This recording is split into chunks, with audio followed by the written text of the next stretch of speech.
নতুন পালা, তাই পালার মধ্যে নাচে গানে সুরে তালে ও অভিনয়ে যদি কোনো ভুল ত্রুটি হয়ে থাকে তাহলে নিজ গুণে তা মার্জনা করবেন। তাই শুনি দর্শক মন্ডলী, সেই পালা শুরু করার পূর্বে পালার কিছু পূর্বকথা আপনাদের সামনে উত্থাপন করছি। শুধু দর্শক মন্ডলী, সত্য যুগে স্বয়ং নারায়ণ যখন বামন অবতার রূপ ধরে ত্রিভুবন বিজয়ী বীর বলিদন্তকে পাতালে নিক্ষেপ করেছিলেন, ঠিক সেই সময়ে দৈত্য গুরু শুক্রাচার্য মহাক্রোধে প্রভান্বিত হয়ে তার অগ্নিযজ্ঞ থেকে এক মহা ভয়ঙ্কর অসুর সৃষ্টি করেছিলেন দেবতাদের প্রতিশোধ নেওয়ার জন্য। সেই ভয়ঙ্কর অসুরের তিনি নাম দিয়েছিলেন অসুর সম্রাট হিরণাসুর।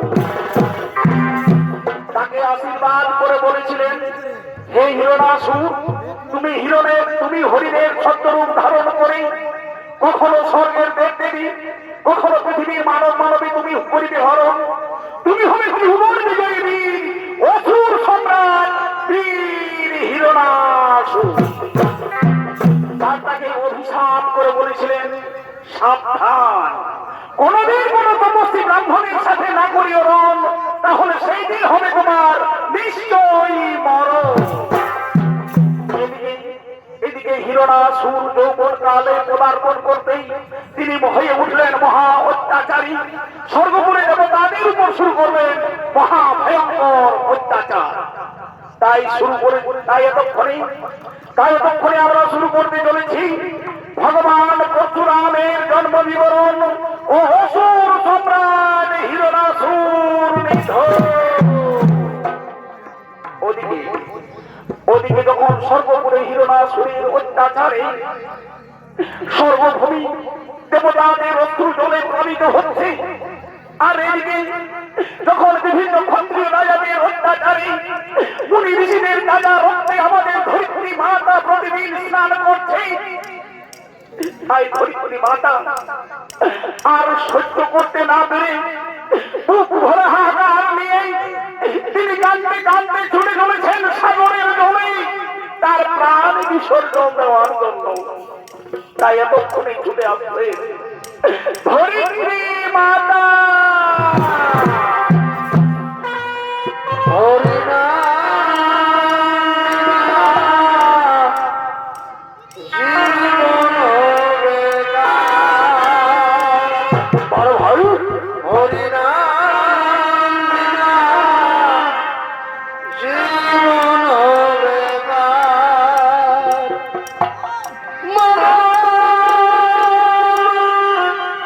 জনম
সর্বোপরি হিরণাশ্রয়ের অত্যাচারে দেবতাদের অস্ত্র জলে আমি প্রতিদিন ধন্য হচ্ছি। আর পৃথিবীতে বিভিন্ন কর্তৃ উদারদের অত্যাচারে মুনি ঋষিদের সাজা রক্ষে আমি প্রতিনিয়ত স্নান করে চলেছি। আমি জানি এই যন্ত্রণা সহ্য করতে পারছি না বিধাতা। বিধাতা, আপনারা আমায় রক্ষা করুন বিধাতা। আপনারা আমায় রক্ষা করুন। নইলে আমি আমার প্রাণ বিসর্জন দেব। ওই সাগরের জলে ঝাঁপ দিয়ে।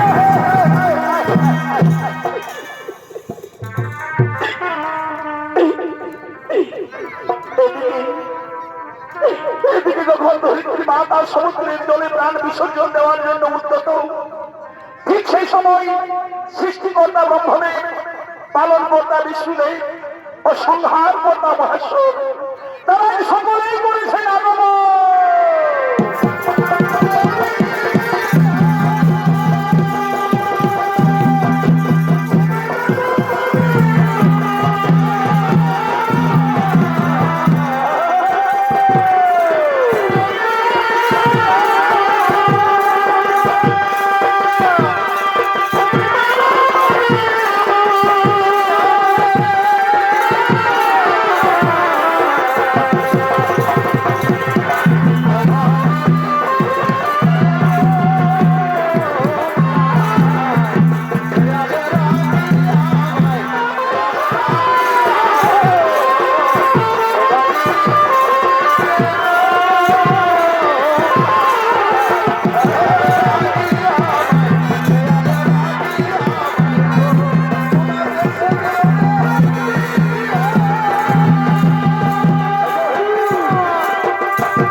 আজ কিসের কারণে বুক ভরা হাহাকার নিয়ে কাঁদতে কাঁদতে প্রাণ বিসর্জন দেওয়ার জন্য ছুটে এসেছে সাগরের তীরে? বিধাতা, আপনারা আমায় রক্ষা করুন বিধাতা, আপনারা আমায় রক্ষা করুন। আমি যে আর পারি না। সর্বোপরি অত্যাচারে আমি প্রতিনিয়ত দেবতাদের অস্ত্র জলে ধৌত হচ্ছি। আর পৃথিবীতে বিভিন্ন কন্ট্রিগারের অত্যাচারে মুনি ঋষিদের তাজা রক্তে আমি স্নান করে চলেছি। আমি জানি যন্ত্রণা সহ্য করতে পারি না বিধাতা। আপনারা আমায় রক্ষা করুন বিধাতা।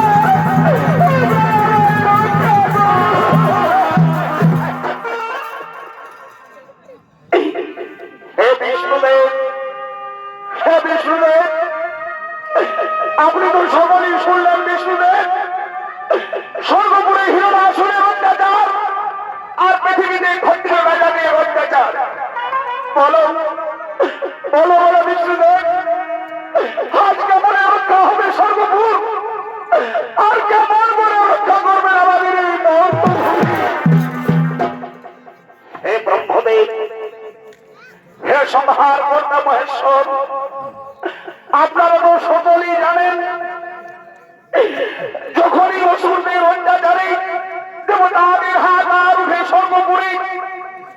আর পৃথিবীতে ধরিত্রী মা তার নয়নে দিবানিশি অশ্রু ঝরে, তখনই আমি কোনো না কোনো অবতার রূপে আবির্ভূত হই ওই মানবের ঘরে। তাই হে ব্রহ্মদেব, এবার আপনি আমায় সৃষ্টি করুন ওই মানব লোকে যমদগ্নি মুনির গৃহে মাতা রেণুকার গর্ভে। আর হে সংহার কর্তা মহেশ্বর, এই অবতারে আপনি হবেন আমার গুরুদেব, আমি হব আপনার শিষ্য, আপনার শিক্ষা দীক্ষায় হবে আমার সহায় বল। আমি অবশ্যই হিরণাসুরের করিমণি ধন আর মোছাবো ধরিত্রী মাতার চোখে। বেশ বেশ, তবে তাই হোক প্রভু, মর্তভূমে শুরু হোক এবার আপনার ষষ্ঠ অবতার।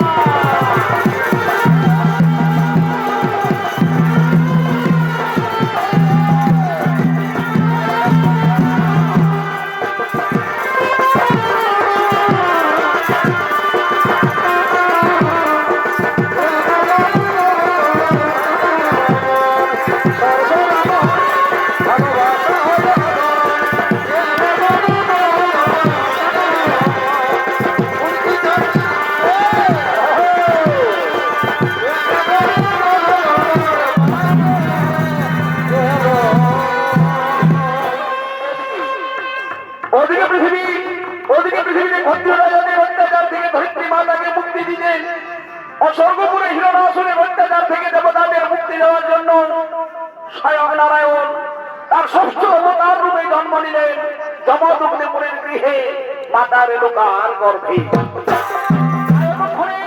যমদগ্নি মুনি ও মাতা রেণুকা তারা দুইজন তাদের পঞ্চম সন্তানকে নিয়ে আদর করতে করতে করছেন আগমন।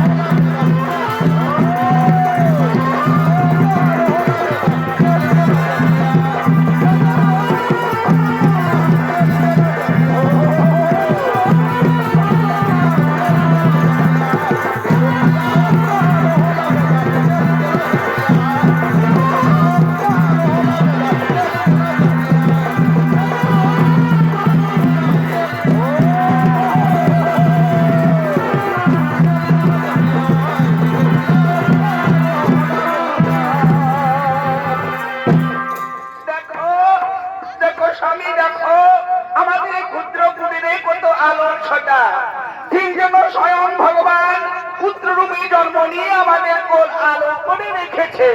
হ্যাঁ হ্যাঁ হ্যাঁ রেণুকা, তুমি ঠিকই বলেছো রেণুকা, তুমি ঠিকই বলেছো।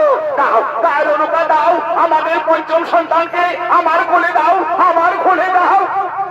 বলি ও বাবা যমদগ্নি, বলি ও মা রেণুকা, তা তোমাদের পঞ্চম সন্তানের তোমরা কি নাম রেখেছ গো? বলি হে ধরিত্রী ধাত্রী মাতা, বলি ও গো ধাত্রী মাতা, আমাদের এই পঞ্চম সন্তানের আমরা নাম রেখেছি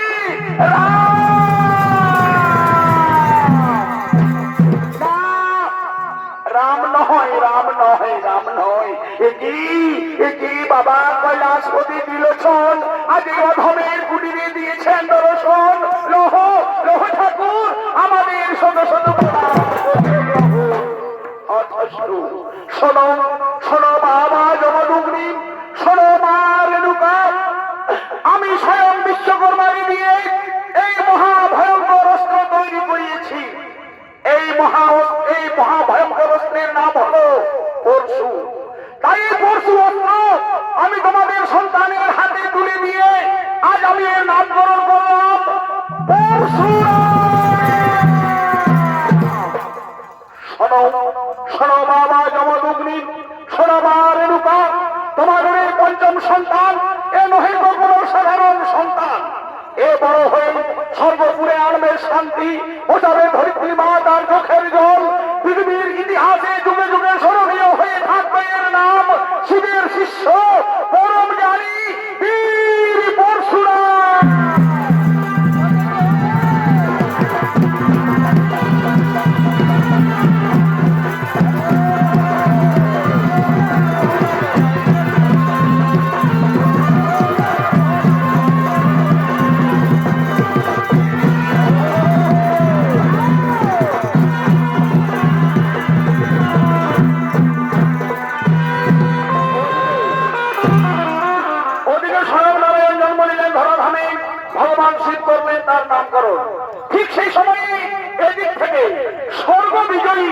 অসুর সম্রাট বীর হিরণাসুর তার রাজসভায় করছেন আগমন।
তোমার প্রেমে হলাম রাজি, ওই আমি আগে নাহি বুঝি, তোমার প্রেমে হলাম রাজি। আজ বদলাই ফুল ইমালা গো হাই হাই, বদলাই ফুল ইমালা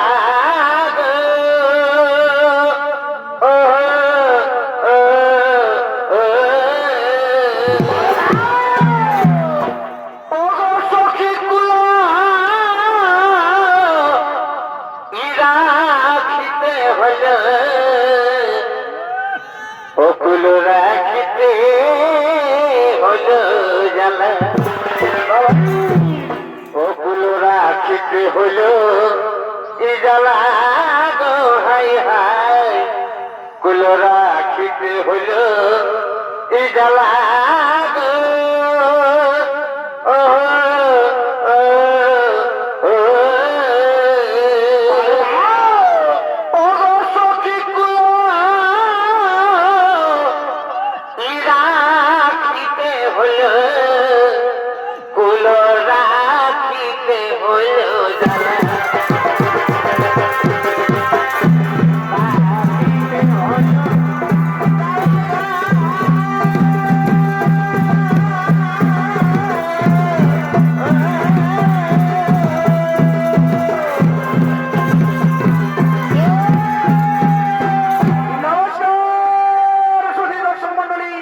আমার মা ভাই ও বোনেরা, এই ভয়ঙ্কর অসুরের নাম হলো অসুর সম্রাট হিরণাসুর।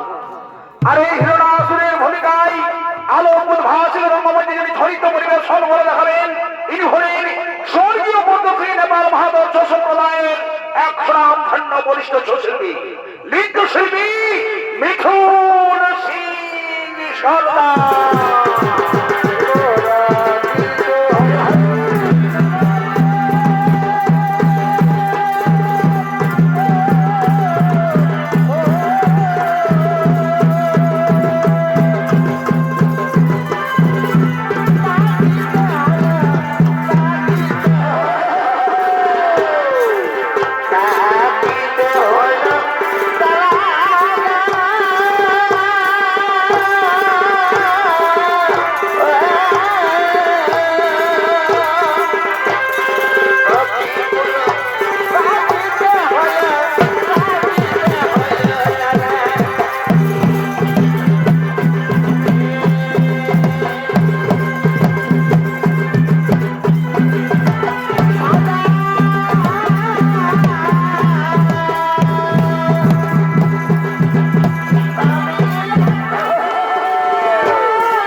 এক মহা ভয়ঙ্কর অস্ত্র তৈরি করেছে। তাই শোনো, এখন সেই ভয়ঙ্কর অস্ত্র যে দেবতার কাছে থাকুক না কেন, চলো আমরা ছলে বলে শুভ ছলে সেই অস্ত্র এখন পরিবহন।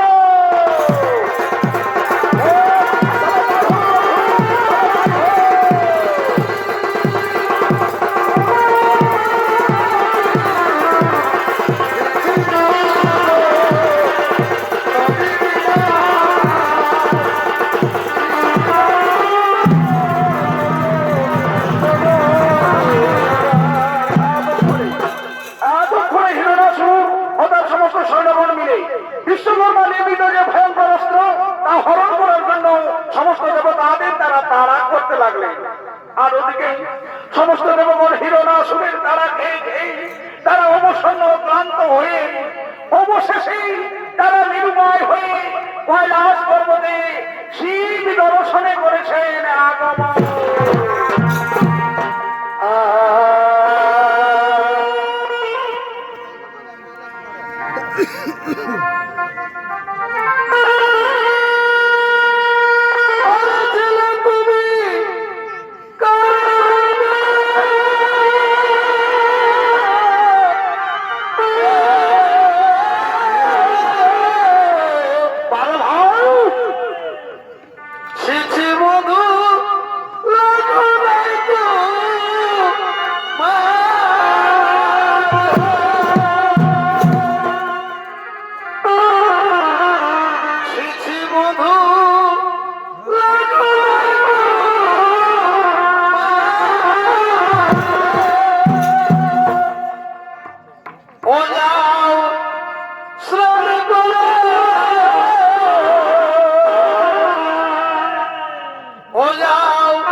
কিসের কারণে সমস্ত দেবতাদের নিয়ে এই কৈলাসে আগমন তব?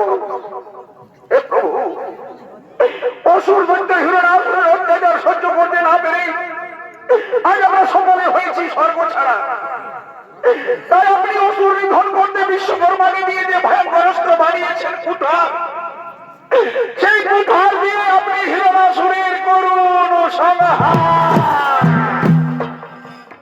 হে দেবগণ, সেই মহাভয়ঙ্কর অস্ত্র দেখুন আমার হাতে নেই, সেই অস্ত্র রয়েছে এখন মানব লোকে আমার পরম শিষ্য পরশুরামের হাতে। তাই তোমরা সকলে মিলে পরশুরামের করো আবাহন। অবশ্যই পরশুরামের হাতে হিরণ্যাসুর হইবে নিধন, অবশ্যই পরশুরামের হাতে হিরণ্যাসুর হইবে নিধন। তাই এতক্ষণে সমস্ত দেবগণ মিলে নারায়ণের ষষ্ঠ অবতার ভগবান পরশুরামকে করেছেন স্মরণ।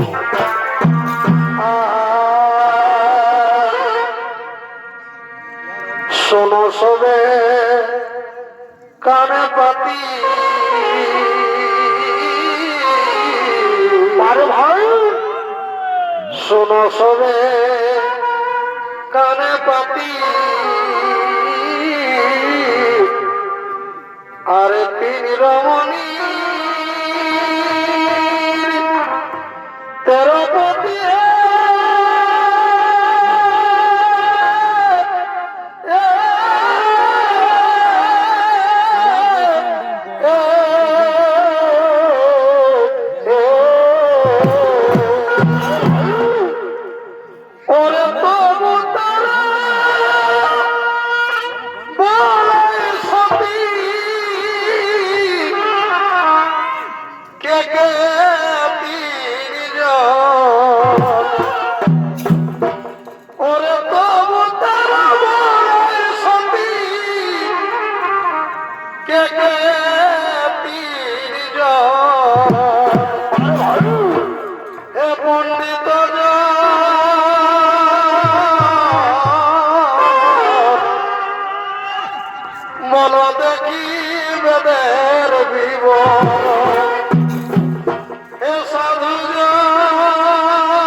পরশুরাম। তাই পরশুরামের ভূমিকায় আলোকুল ভাষের রঙ্গমঞ্চে যিনি ধরিত পরিবেশন করে হবেন, ইনি হলেন স্বর্গীয় পদ্মশ্রী নেপাল বাহাদুর ধাতুপুত্র নৃত্যশিল্পী সত্যজিৎ বাহাদুর।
সমস্ত জনগণ মিলে আমায় করেছ স্মরণ। হে রেণুকা নন্দন, হে রেণুকা নন্দন, আজ মহাবিপদে আমরা তোমারে করেছি স্মরণ। স্বয়ং শিব যে ভয়ঙ্কর অস্ত্র বিশ্বকর্মাকে দিয়ে করেছে নির্মাণ, সেই অস্ত্রেই তুমি হিরণাসুরের নাসিও প্রাণ। তুমি বহুত বড় হিরণাসুর, আর রক্ষা করো আমাদের এই সাধের সর্বপুর। হে দেবগণ, আমার দেখুন যুদ্ধ করার কোনো অবকাশ নেই। আমি পৃথিবীতে অনেক ক্ষত্রিয় রাজাদের হত্যা করে মহাপাপ করেছি। সেই পাপ মোচনের জন্য আমি পিতার আদেশে কৈলাসে চলেছি আমার গুরু দর্শনে। তাই এই মুহূর্তে আমার পক্ষে যুদ্ধ করা সম্ভব নয়, এই মুহূর্তে আমার পক্ষে যুদ্ধ করা সম্ভব নয়। তাহলে হে পরশুরাম, তুমি এক কাজ করো, তোমার এই হাতের মহাভয়ঙ্কর অস্ত্র তুমি আমায় করিও দান, আমি সেই অস্ত্রে হিরণাসুরের নাসিব প্রাণ। একই আজব কথা শোনালে দেবরাজ ইন্দ্র, তোমার হাতেও তো রয়েছে মহাভয়ঙ্কর বজ্র। না, কিসের সেই ভয়ঙ্কর বজ্র? যে বজ্র আজও পর্যন্ত নিতে পারে না কোনো অসুরের প্রাণ, সেই অস্ত্রকে আমি ঘৃণা ভরে করেছি প্রত্যাখ্যান। হে দেবরাজ ইন্দ্র, তুমি তোমার হাতের মহাভয়ঙ্কর অস্ত্রকে প্রত্যাখ্যান করে তুমি মহাভুল করেছ। এর জন্য অবশ্যই তোমাকে একদিন পস্তাতে হবে। তবে এই নাও, আজ আমার গুরুদেবের দেওয়া আমার গুরুদেবের দেওয়া এই মহাভয়ঙ্কর অস্ত্র আজ আমি তোমার হাতে তুলে নিলাম। তুমি সর্বপুরে আনিও শান্তি, হিরণাসুরের নাসিও জীবন, আর মহাসুখে সকলে করিও বসবাস, মহাসুখে সকলে করিও বসবাস। এখন আমি গুরু গৃহে চললাম কৈলাস পর্বতে।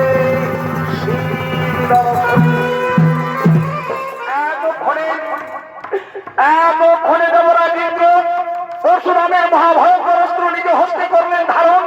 সমস্ত দেবতাদের মনে ফুটে উঠল আনন্দের শিহরণ, আর সেই আনন্দকে মহানন্দ পরিণত করার জন্য ছুটে আসছেন স্বর্গের সচিরানী সহ তার সমস্ত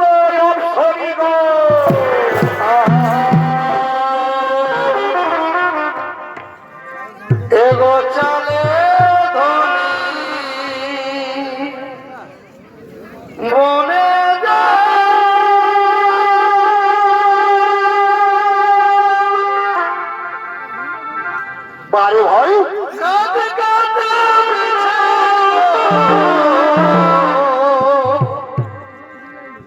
চলে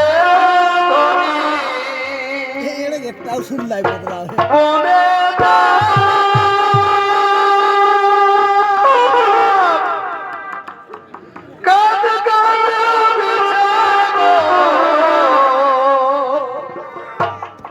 বোঝা বাঁধিবে যে দেবাগরে, বোঝা বাঁধিবে যে দেবা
অসুরের ছদ্মবেশে হরণ করে নিয়ে গেছে আমাদের মহারাজা অসুর সম্রাট হিরণাসুর। হিরণাসুর হিরণাসুর হিরণাসুর, এত স্পর্ধা তোমার! তুমি জানো না পরশুরামের মহাভয়ঙ্কর অস্ত্র রয়েছে এখন আমার হাতে। চলো চলো চলো দেবগণ, আর বিলম্বের নাহিক প্রয়োজন।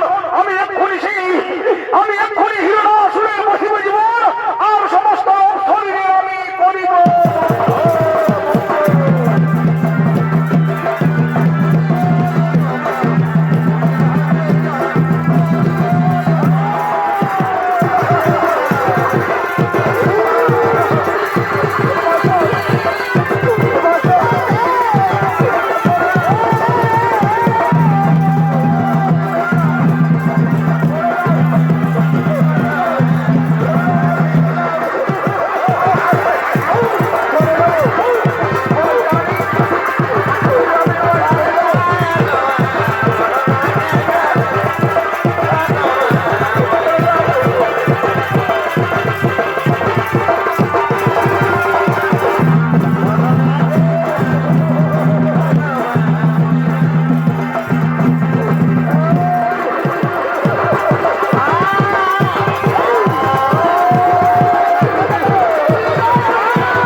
তুমি কি জানো না আমার হাতে রয়েছে এখন পরশুরামের মহাভয়ঙ্কর কুঠার, আর এই কুঠার দিয়ে আমি তোমার সাম্রাজ্য সহ তোমাকে করিব ছারখার।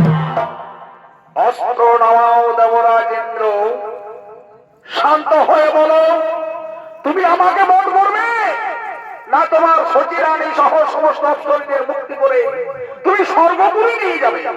আগে আগে আমি তোমায় দেব উচিত শাস্তি, তারপরে আমি করবো আমার অপ্সরীদের মুক্তি।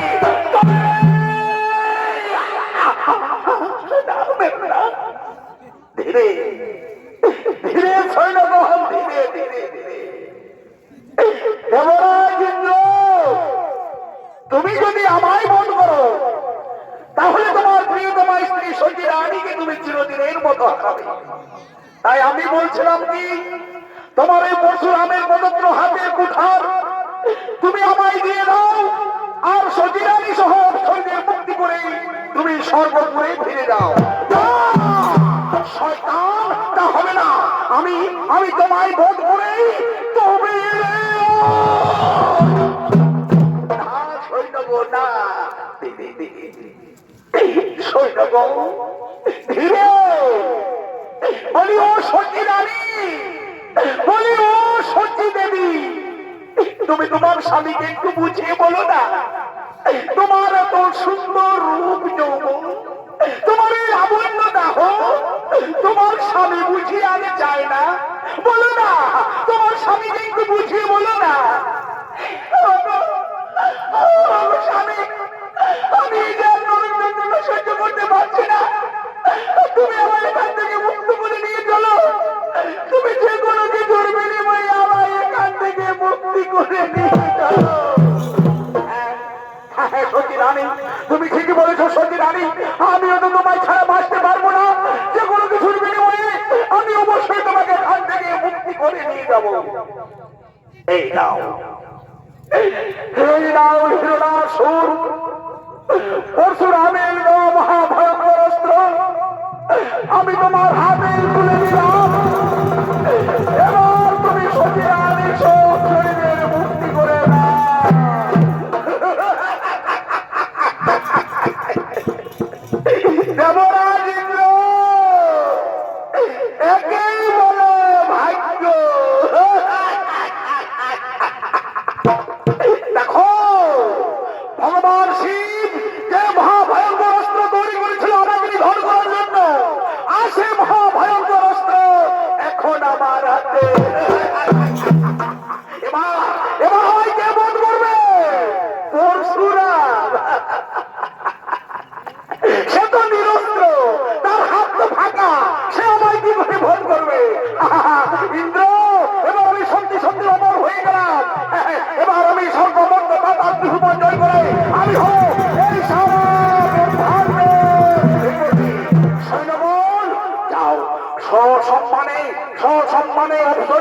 করো, স্বর্গপুরে পৌঁছে দিয়েছো। আর দেবরাজ ইন্দ্রকে বন্দী করো আমার অন্ধকার।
আমার জীবন। আর সেই সঙ্গে সঙ্গে শেষ করলাম ভগবান পরশুরামের জন্ম বিবরণ ও অসুর সম্রাট হিরণাসুর।